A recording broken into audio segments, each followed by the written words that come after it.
Nós estamos numa exposição bíblica. E aí eu queria orar com vocês mais uma vez antes da gente ir para a nossa reflexão, tá bom? Deus querido, obrigado, Senhor, por esse tempo de música, de adoração que a gente teve. E eu peço ao Senhor que nesse momento de reflexão da palavra, o Senhor fale conosco mais uma vez, Pai. É isso que eu te peço. Amém. Bom, ler a carta de Romanos, que é o que a gente está lendo, é um desafio por um lado, porque é uma carta muito densa, muito profunda, muito complexa em alguns aspectos, mas ao mesmo tempo é a carta que nós chamamos de carta magna do Evangelho. É onde Paulo mostra toda a profundidade, toda a densidade do Evangelho nessa carta. E não há dúvidas de que quando a gente fala do Evangelho, por isso que o tema é desconversão, a gente precisa falar daquilo que não é o Evangelho, daquilo que não é o que Jesus ensinou, daquilo que não é a vida cristã, né? Então, o nosso coração precisa o tempo todo caminhar e se equilibrar entre o que é o Evangelho. E isso a gente tem que ter muita clareza. E o Evangelho se diferencia do falso Evangelho, como a gente viu na carta de Gálatas, mas o Evangelho também se diferencia do relativismo absoluto que diz que tudo é Deus e Deus está em tudo e está em todos. O Evangelho é uma mensagem singular nesse sentido. Ele é distinto, ele se diferencia de todas as coisas, né? Então, existem algumas pessoas que pensam assim: Deus está em tudo, Deus é tudo, qualquer coisa é Deus, né? É uma mentalidade que coloca Deus em qualquer lugar. Nós cristãos dizemos que tudo está em Deus. Nós acreditamos que Deus é esse oceano em que todas as coisas estão mergulhadas. Paulo diz em Atos 17, né? Porque nele vivemos, nos movemos e existimos. Tudo que existe, existe em Deus. Só que Deus, por definição, ele é distinto de tudo. Deus não pode ser confundido com uma cadeira. Deus não pode ser confundido com o meu tablet. Então, apesar de tudo existir em Deus, eu não posso relativizar Deus e falar Deus cabe em tudo. E quando nós estamos lendo essa carta, especialmente o capítulo 8, que a gente começou na semana passada, Paulo mostrando para a gente o paradoxo da vida cristã, aquilo que eu chamei de já e ainda não, eu diria que nós chegamos aqui num ponto nevrálgico da carta, central. Não sei vocês se já foram dentista e o nervo tá doendo. E aí o dentista vai mexer e dá uma dor assim, que você vê outros mundos. Acontece assim um mistério que você vê outras realidades. É uma dor insuportável, insuportável. Porque ele está mexendo numa parte muito sensível e muito visceral do ser humano, né? O capítulo 8 é mais ou menos isso. Paulo está numa parte muito central da vida cristã, muito importante, e por isso, para eu ilustrar um pouco a ideia do que Paulo vai trazer aqui nessa parte do capítulo 8, eu vou trazer uma ilustração que é o momento em que eu fui fazer um curso de mergulho em Arraial do Cabo. A gente tem a parte teórica que a gente estuda em casa antes de ir para o curso, e aí você chega no curso. Como é que é o curso?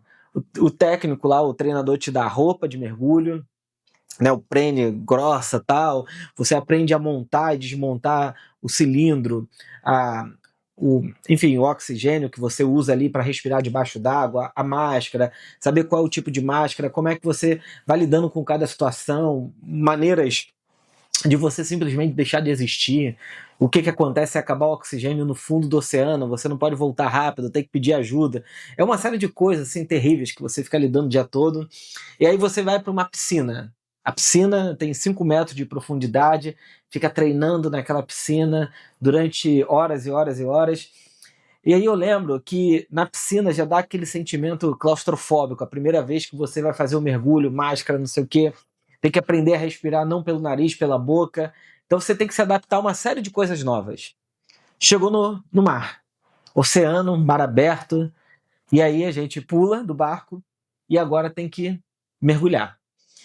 E eu lembro que eu falei assim, já entendi como é que funciona a mecânica na piscina. Só que o mar é outra coisa. E aí você tem os pesos que você coloca para mergulhar. E aí eu fui descendo, me deu um pânico, assim, me deu uma panicada. Você vê aquele oceano imenso assim debaixo de você. A minha ideia era que o oceano era silencioso e calmo. É um barulho terrível debaixo do mar. E aí eu fui descendo, dei uma panicada e voltei. Na hora que eu voltei, a instrutora, que foi mergulhar com a gente, ela falou assim, eu vou com você, vou te ajudar a descer. E aí ela ia olhando nos meus olhos, falando assim, calma, respira. E aí eu fui descendo, descendo, descendo. Quando eu vi, eu estava a 20 metros debaixo d'água. E o teto, assim, o oceano na minha cabeça. Essa experiência, depois eu terminei o curso, ganhei lá o cartão do PAD para poder fazer mergulho. Mas essa experiência me ensinou uma coisa, que às vezes, para a gente ir mais fundo naquilo que a gente chama de evangelho, aquilo que Jesus ensinou, aquilo que o apóstolo Paulo entendeu, a gente precisa de ensino e instrução. Essa é uma realidade a respeito da vida cristã muito importante. Dificilmente a gente aprofunda o nosso conhecimento em Deus se não tiver alguém que nos ensine isso, alguém que nos fale sobre isso, alguém que vá com a gente um pouco mais fundo em quem Deus é. Então, para nós cristãos, Deus está revelado na pessoa de Jesus Cristo. Deus é revelado na pessoa de Jesus Cristo. Esse Deus revelado em Jesus Cristo, ele tem os seus apóstolos, no caso o apóstolo Paulo, que nos fala a respeito dessa revelação, de quem Deus é. Então, quando nós vamos lendo a carta de Romanos, digamos assim, Paulo está segurando o nosso colete e falando assim, vamos com calma e vamos descer um pouco mais fundo aqui no Evangelho. É isso que Paulo está fazendo com a igreja de Roma e com a gente também. É como se ele tivesse, num primeiro momento, dizendo, olha, nós nos relacionamos com Deus por meio da fé, não é mais pela lei. Abraão é o paradigma daquele que se relaciona com Deus. E aí Paulo vai apresentando uma série de coisas, e é um monte de debate, é um monte de coisa, a lei ou não a lei, segue a lei ou não segue a lei, você segue o costume judaico ou não segue o costume judaico. Aí, de repente, Paulo chega nesse momento e diz assim, agora que você entendeu tudo isso, que você já leu os materiais, que você entendeu a teologia da coisa, que você está com a parte teórica bem fundamentada na sua cabeça, Paulo está dizendo, agora está na hora da gente ir mais fundo. Chega nesse momento, então, do capítulo 8. Na semana passada, ainda é aquela coisa paradoxal. Mas nesse texto aqui, Paulo vai fazer uma aplicação muito clara a respeito da nossa fé. Ele vai falar para nós sobre aquela pessoa que de fato creu em Deus, que de fato, por meio da fé, confia radicalmente em quem Deus é. Paulo vai mostrar que essa pessoa tem uma alma segura, um coração seguro em Deus. Então vamos ler Romanos 8, verso 28 ao 39. E a gente vai ler devagar para entender o texto. Diz assim, e sabemos que Deus faz todas as coisas cooperarem para o bem daqueles que o amam e que são chamados de acordo com o seu propósito. Essa é uma expressão fundamental da vida cristã. Deus está cooperando para o bem daqueles que o amam. Essa é uma realidade positiva a respeito da fé. Deus não está simplesmente ouvindo orações, Deus está agindo em nós para o nosso bem. Então, tudo que Deus faz em nós, através de nós, durante a nossa vida, a partir do nosso relacionamento com Ele, é para o nosso bem. Não tem a possibilidade de Deus entrar no relacionamento com uma pessoa que não seja para produzir o bem dela. Isso acontece em toda a história bíblica, Antigo e Novo Testamento. Toda vez que Deus entra na vida de uma pessoa, Deus produz e coopera para o bem daquela pessoa. Não há possibilidade diferente disso. Por quê? Porque é diferente, talvez, de uma visão de um Deus distante, rígido, duro, que a gente tem que ficar o tempo todo convencendo ele de que a gente é legal, bacana, e que ele, portanto, tem que nos amar. a revelação e o que Paulo diz aqui é que Deus, ele está agindo em nós para o nosso bem. Deus não está agindo para outra coisa senão para nos encaminhar para o seu propósito central. E aí Paulo vai dizer por quê? Pois Deus conheceu. A palavra conhecimento no hebraico, ela tem a ver com uma relação íntima, próxima, profunda. Quando a Bíblia diz assim que o homem conheceu uma mulher, está falando de uma relação íntima. Quando um amigo conhece outro amigo, está falando de um vínculo íntimo. O que Paulo está dizendo é muito mais do que um processo intelectual de Deus saber. Ele está dizendo que Deus se relaciona. E ele está dizendo, pois Deus conheceu de antemão os seus e os predestinou para serem semelhantes à imagem do seu filho. A palavra predestinação é uma palavra complexa na história da igreja, eu não quero entrar no debate de predestinação, mas o ponto central não é a predestinação, é o propósito da predestinação, que Paulo diz, nós fomos predestinados, então, para ser a imagem de Jesus Cristo. Então, o propósito central da nossa salvação é nos tornar parecidos com a pessoa de Jesus. O fim da vida cristã é nos tornarmos parecidos com a pessoa de Jesus, a fim de que ele, Jesus, fosse o primeiro entre muitos irmãos. Não existe salvação que não desemboca na pessoa de Jesus. O processo de salvação sempre é um processo que nos transforma em pessoas mais parecidas com Jesus. Eu não verifico se a pessoa é cristã ou não pelo que ela diz, pelo lugar que ela frequenta, pela música evangélica que ela canta ou deixa de cantar, pela Bíblia que ela lê, se de manhã ela posta selfie, sei lá, com uma devocional, pelos pastores que essa pessoa segue. Eu sei que uma pessoa é cristã a partir do momento em que ela vai se tornando mais parecida com Jesus. O critério não é outro. O critério, inclusive, não é batismo. O critério, inclusive, não é a profissão de fé intelectual dela. O critério é essa pessoa, a partir do momento que disse que creu em Jesus, ela se tornou mais parecida com Jesus? Sim, então ela foi salva. Não, então ela não foi salva.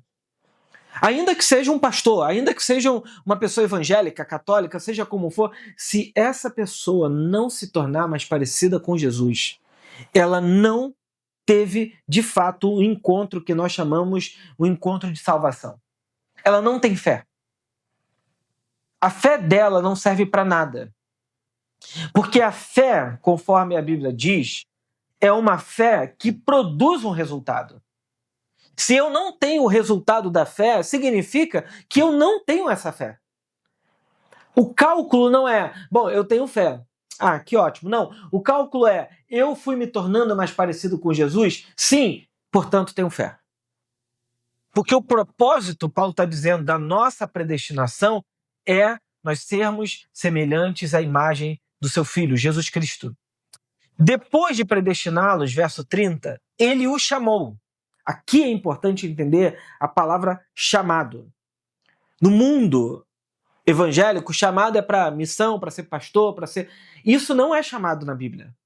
Toda vez que a Bíblia usa a palavra chamado, vocação, ela sempre está falando de salvação. Certo? Então, quando no verso 29, Paulo diz assim, volta aí, Nath, verso 29. Aqui, ó, por exemplo, tornarem... eu estou no verso certo, gente? Não, 28, desculpa. Isso. E sabemos que Deus faz todas as coisas cooperarem para o bem daqueles que o amam e que são chamados. Chamados, a palavra chamado sempre tem a ver com salvação. Então essa ideia de que alguém foi chamado para alguma coisa, isso não é um chamado. Inclusive, para a Bíblia Sagrada, para você se tornar um pastor, primeiro você tem que desejar e segundo a comunidade tem que confirmar. Paulo diz, aquele que deseja ser um pastor, boa coisa deseja. Certo? Então, o chamado para a Bíblia sempre está relacionado à salvação. Ao processo de nós termos um encontro com Deus, um encontro com Cristo, por meio da fé, e essa fé nos liga a Deus, e isso produz o resultado de que Cristo se torna o nosso referencial de vida e no tipo de ser humano em que eu estou me tornando. Então, verso 30. Depois de predestiná-los, ele os chamou. E depois de chamá-los, os declarou justos. E depois de declará-los justos, lhes deu a sua glória. Esse é um processo que o apóstolo Paulo vai indo com a igreja de Roma, dizendo o seguinte: Deus trilhou um caminho. Primeiro ele se relacionou desde a eternidade. Depois ele foi encontrando essas pessoas, chamando essas pessoas, convocando essas pessoas, de modo que essas pessoas, ao ouvirem o evangelho, elas passam a crer em Deus. E esse é um ponto milagroso da fé. Qual é o ponto milagroso da fé? Quando a gente prega o evangelho, a gente tem lugar aqui na frente, tem ali no cantinho. Vocês fiquem à vontade. Talvez aqui ou aqui, tá bom? Então, quando a gente fala sobre salvação, tem uma coisa meio misteriosa na salvação. Qual é a coisa misteriosa? Nós nunca sabemos quem se desperta para Deus e quem vem a crer em Deus. Você pode pregar para 10 pessoas. 2 vão crer em Jesus e 2 nunca... as outras... Calma aí. Teólogo, tá, gente? Teólogo e psicanalista. Conta, esquece. As 8 que sobraram, elas podem nunca vir a crer em Deus. Então, o que Paulo está chamando a nossa atenção aqui é que há um processo misterioso do porquê alguém crê em Deus e do porquê alguém não crê em Deus. Jesus, se alguém tem dúvida disso, Jesus foi o maior pregador da história da humanidade, certo? E você vê que tem pessoas que ouvem a Cristo, o evangelho que ele está pregando, vê o testemunho dos milagres, vêem coisas extraordinárias acontecendo, e a Bíblia diz que algumas pessoas não creram. Quando Jesus volta para a terra, a cidade natal dele, ele prega o evangelho, e a Bíblia diz que muita gente não creu. E Jesus fala, um profeta na sua própria terra não tem muita honra. E ele vai para uma outra cidade, prega, e as coisas todas maravilhosas acontecem. Mas, gente, tem uma coisa aqui que a gente não sabe muito bem explicar. Por que alguém passa a crer em Deus? Não sabemos. O nosso papel é anunciar o evangelho. Quem vai crer, nós não sabemos. Quando essa pessoa vai crer, nós não sabemos. Eu não sei porque, e ao meu ver, Deus agiu em mim. Mas eu não sei porque da minha casa só eu me tornei cristão. Deus. Fernando, deu uma banda na Lidiane ali. Brincadeira. Só eu me tornei cristão. Por que isso acontece? Por que de repente você tem uma experiência pessoal com Deus e você fala assim, eu passei a crer em Deus, eu quero andar com Ele, eu quero viver com Ele, eu quero viver para Ele? A gente não sabe. O que a gente sabe é que Deus age em nós para a nossa salvação. Bom, tendo dito então que nós estamos em Deus pela fé, vivemos uma experiência, cremos em Deus, a nossa vida foi sendo cristificada, nós estamos nos parecendo pessoas mais parecidas com Jesus, nós estamos nos parecendo pessoas mais próximas de Cristo. Jesus é o centro da nossa vida, do nosso coração, da nossa fé, da nossa confiança, da nossa espiritualidade. E aí Paulo, então, ele vai encaminhar para a gente uma coisa que é maravilhosa. Verso 31, ele diz, que podemos dizer diante de coisas tão maravilhosas? Qual é a afirmação que a gente vai fazer agora? Ele diz, se Deus é por nós, quem será contra nós? Se Deus é por nós, quem será contra nós? Por que Paulo está dizendo isso? Porque no Antigo Testamento, Deus se colocava contra outros povos, inclusive contra o povo de Israel.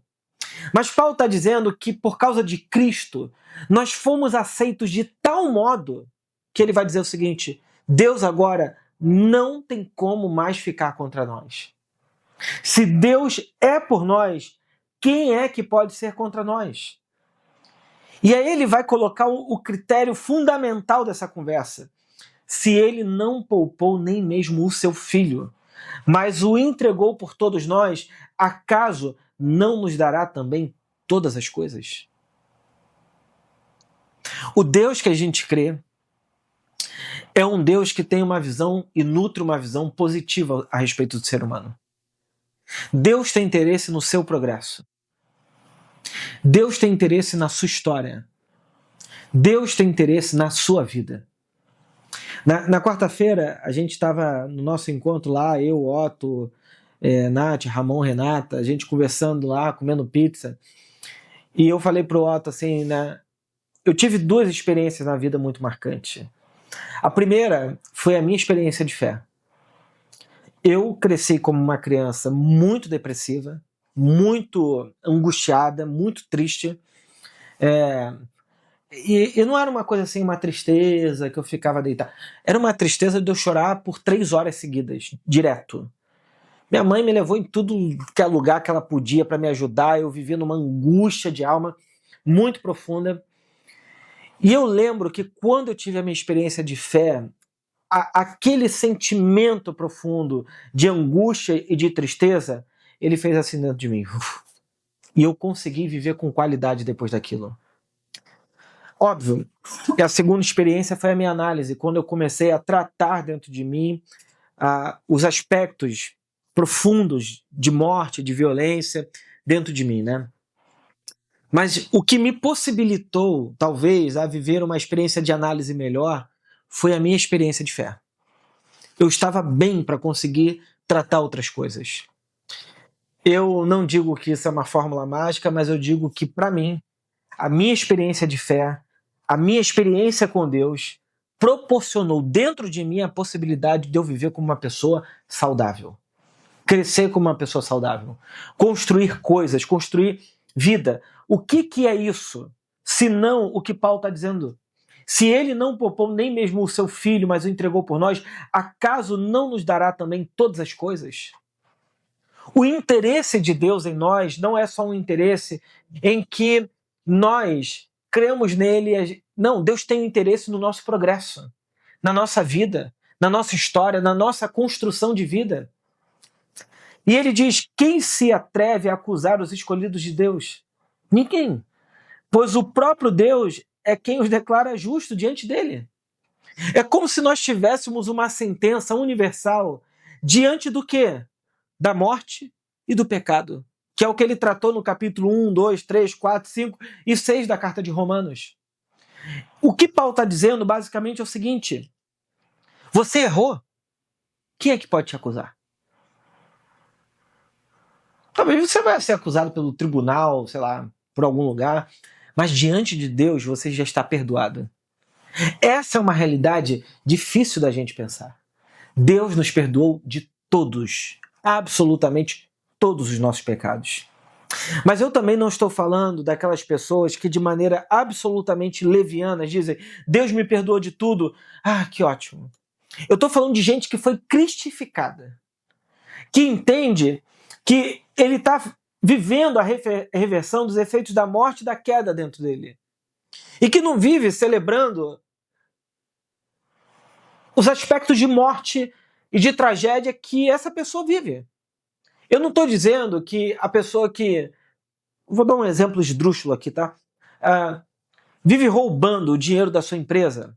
Vou dar um exemplo esdrúxulo. Essa pessoa está dizendo: eu estou perdoada. Não, porque ela está produzindo morte. Deus o perdoou, mas Deus também tem interesse no nosso progresso. E o nosso progresso passa por áreas do nosso coração, da nossa vida, da nossa interioridade. Por quê? Porque nós estamos caminhando para nos parecer com Jesus. Então, Deus nos perdoa de tudo, mas Ele tem interesse que a gente viva uma vida com qualidade. E essa vida com qualidade é uma vida cristificada. Verso 34. Quem nos condenará então? Ninguém. Pois Cristo Jesus morreu e ressuscitou, está sentado no lugar de honra à direita de Deus, intercedendo por nós. O que nos separará do amor de Cristo? Serão aflições ou calamidade? Perseguição ou fome? Miséria, perigo ou ameaças de morte? Aí você pensa assim, mas Paulo, você está dizendo que Deus tem interesse no nosso progresso e de repente você diz, o que pode nos separar do amor de Cristo? Miséria? Então o cristão pode entrar num estado de miséria? Pois é, Deus pode encontrar esse cristão nesse estado. Mas sem sombra de dúvidas, Deus tem interesse no progresso desse ser humano. Deixa eu dizer uma coisa. Apesar de eu ter muitas críticas ao que nós chamamos de teologia da prosperidade, e eu tenho mesmo, por outro lado, eu também não descreio numa prosperidade que é bíblica, num progresso que é bíblico. Em que sentido eu estou falando isso? O Deus que tem interesse no nosso progresso, na nossa vida, na nossa construção, ele nos motiva e nos leva para as nossas partes de vida. Para sermos pessoas mais pujantes, criativas, vivas, felizes. Aí alguém vai dizer, mas Herbert, todos os apóstolos morreram de maneira trágica. É claro, você tinha um estado inteiro que não toleravam os cristãos, e que perseguiam os cristãos, e que matavam os cristãos. Mas eu não tenho que ficar desejando que o meu país persiga os cristãos para eu me ver como um cristão verdadeiro. Isso é insanidade. Então, já que vivo num país que tolera e respeita cristãos, eu tenho que viver da melhor maneira possível. Construir o melhor tipo de vida possível. Porque isso também é parte da minha fé. Eu não tenho dúvida de que qualquer pessoa que teve encontro com Jesus, essa pessoa, ela vai progredindo na vida dela.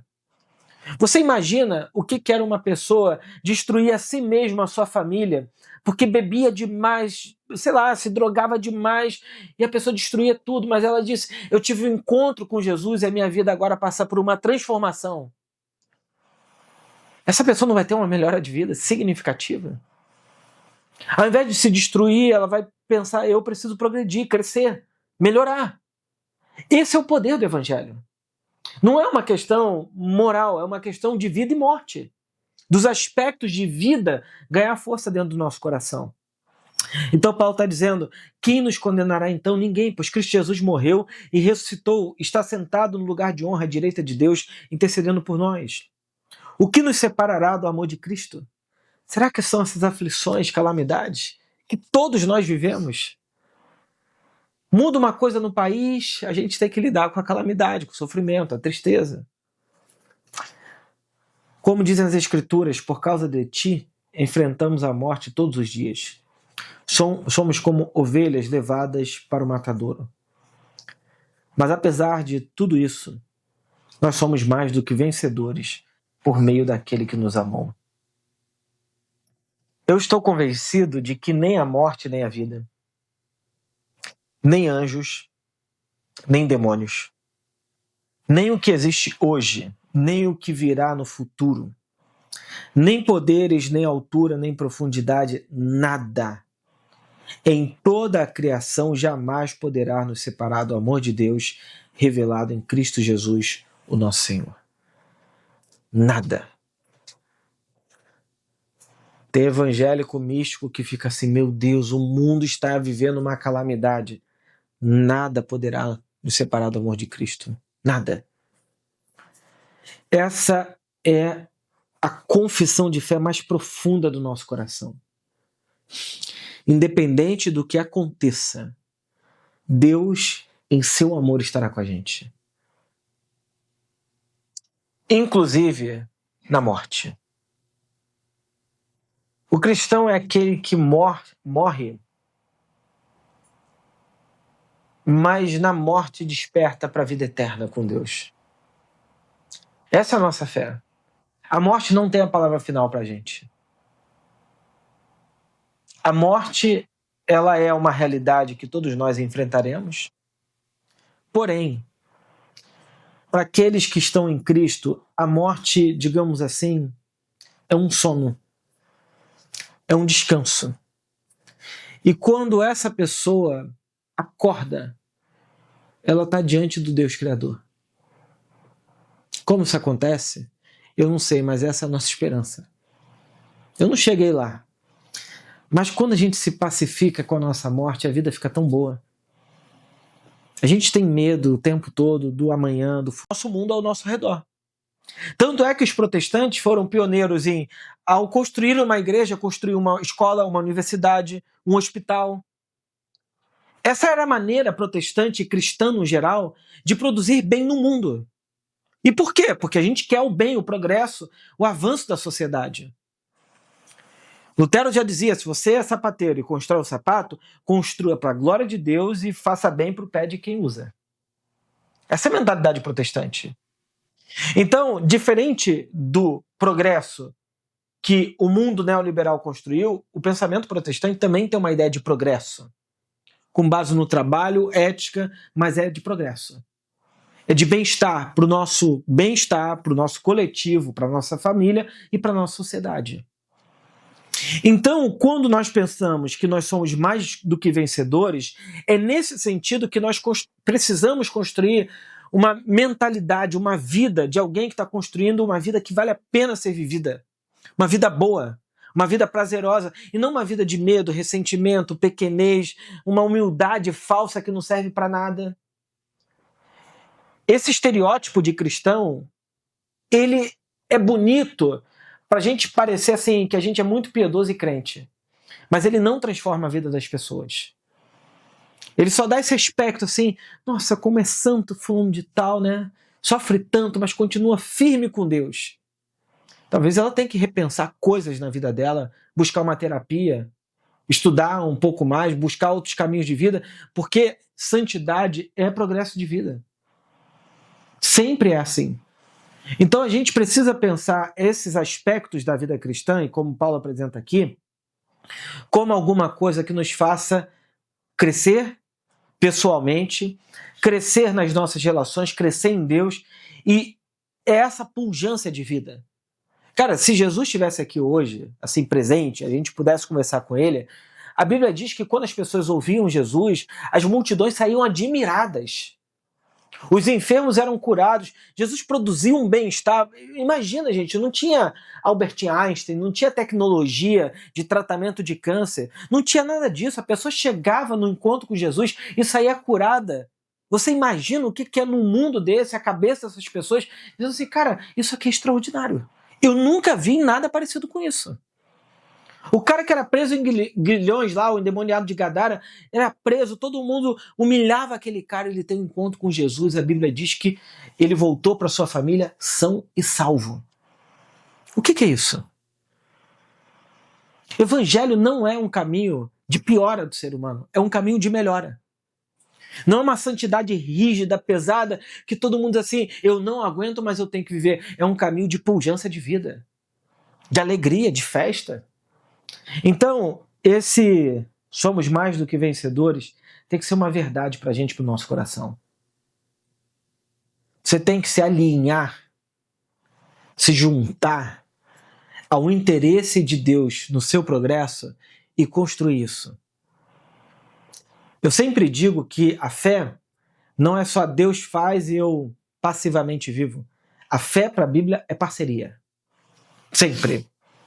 Deus ele tem interesse no nosso progresso. Eu tenho que me juntar a isso. Eu tenho que me alinhar com isso. Aí eu começo a ver essas realidades de Deus na minha vida acontecendo. Santo Agostinho dizia, o Deus que nos criou não nos salvará sem nós.